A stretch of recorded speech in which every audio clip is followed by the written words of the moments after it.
నీనున్న నీ బుగ్గ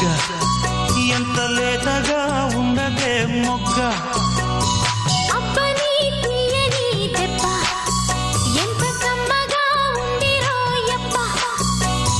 వయ్యారాల